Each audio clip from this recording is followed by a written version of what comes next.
Hi DIYers, this is Michael from Alarm Grid, and today I'm going to show you how to enroll a key fob with a 2GIG GC3e security system. Now, the 2GIG GC3e supports 345 megahertz sensors, so it supports 345 megahertz key fobs. Those include the Key 2 345 from 2GIG. That's pretty much the standard one. There's also a Key 2e. That's the encrypted model that you can use with the GC3e and the GC2e. But today I have a Honeywell 5800 58344 key fob, and this one will work just fine with it. So we're going to get into programming it. So we start from our main screen of the 2GIG GC3e, and we choose the logo in the upper right corner, the 2GIG logo, and we enter in our installer code, which ours is at the default 1561. And then we're going to choose system configuration, and we're going to choose key fobs.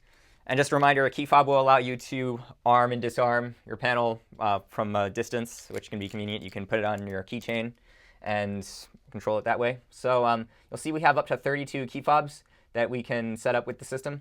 We're just going to use key fob 1. You scroll through that on the left side. And then we just go from top to down, going through all the options here. And so fob used, we obviously want ours to be enabled. Otherwise, why would we be doing this? That would be pretty pointless. So we put ours to enabled, and then we choose the equipment code. And you see that we're using the Honeywell 58344, and that one's actually not on there. So we can just choose existing key fob. Otherwise, just choose the one that your model number that appears on there, or you can choose existing if it doesn't. Serial number, we're going to auto-enroll ours, so that way we don't have to manually enter the serial number. So there's the Learn button in the bottom right corner, and we're just going to press that, and now it's listening. And we're going to hold one of the buttons on here, and it received the input. That's the serial number for this key fob. So we're just going to choose accept.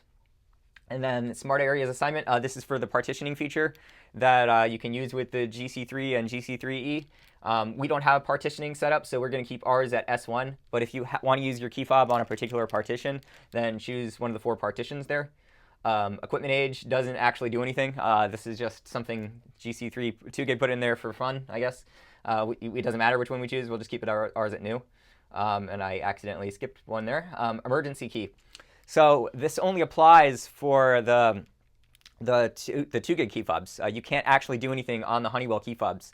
I know traditionally you'd use the panic button right here to trigger an auxiliary button, but on a 2GIG system, this input's actually only for an auxiliary relay device that you would have connected to the output on the system, which we don't have set up, and that's a different setting in key fob programming. So since we're using the Honeywell 58344, we can't really do anything with this. If we had a 2GIG key fob, then we could press and hold the top 2 buttons on the key fob. Those would be the Arm Away and the Disarm buttons. You'd press and hold both of them at the same time, and then that would trigger whatever panic you set in here. I'll quickly go through these. Auxiliary is for an auxiliary medical panic. You'd want to set that up with your central station. Make sure they know on the central station document what the auxiliary input's for. Audible is for an audible intrusion alarm. It's going to activate the siren, scare off an intruder. Silent is just for a silent panic, same thing, but it's not going to produce a siren. So that's if you want to discreetly trigger an alarm, so the police show up without anyone knowing necessarily right away. And then fire is for a fire alarm. If there's a fire emergency, then the fire department can be dispatched, assuming it's allowed in your local jurisdiction. So we're going to keep ours at disabled because, like I said, the 5834 can't actually do this. And then Fob Disarm. You'd usually want to put this to enabled unless for whatever reason you didn't want to be able to disarm using your key fob. Then voice descriptor, you can choose a name for your key fob. Key fob, there, we chose that. So that's our voice descriptor. That's what it can speak out.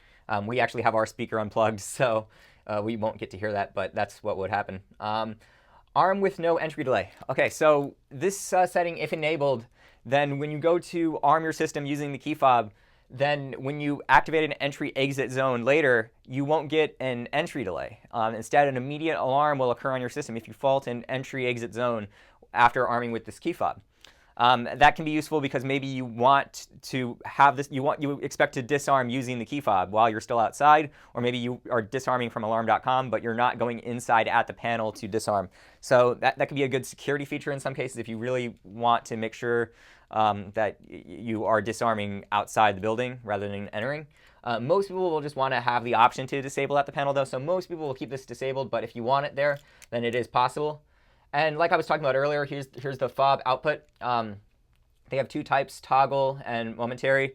Our FAQ explains more about it. One's for turning devices on and off, and one's for more third-party devices, such as garage door controllers. So you can set that up. It would be a wired device in the back. It triggers the relay output for the panel. But we don't have that set up, so we'll just choose disabled. And so we finished setting up the key fob. So we can go to the next key fob if we wanted to, but in our case, we only have one key fob. So we'll just go to return to system configuration. And you see that the key fob button is highlighted, indicating that there are changes. We can press the back arrow, and we can choose save to save the changes, and that will finish adding the key fob. And I'm just going to show you how it works here. We're going to try arming away, and you see it armed away. We'll try disarming. It disarms, and we'll try arming stay, and it arms stay and disarms, and our key fob is working fantastically. So we have our key fob enrolled with our 2GIG GC3e, and that's how you would enroll a key fob with a 2GIG GC3e. If you found this video helpful, make sure to give it a thumbs up below to like the video, and remember to subscribe to our channel to get updates on future videos. And if you have any questions about key fobs or about the 2GIG GC3e, or any questions about alarm monitoring, send us an email at support@alarmgrid.com. Hope you found the video helpful. Thank you.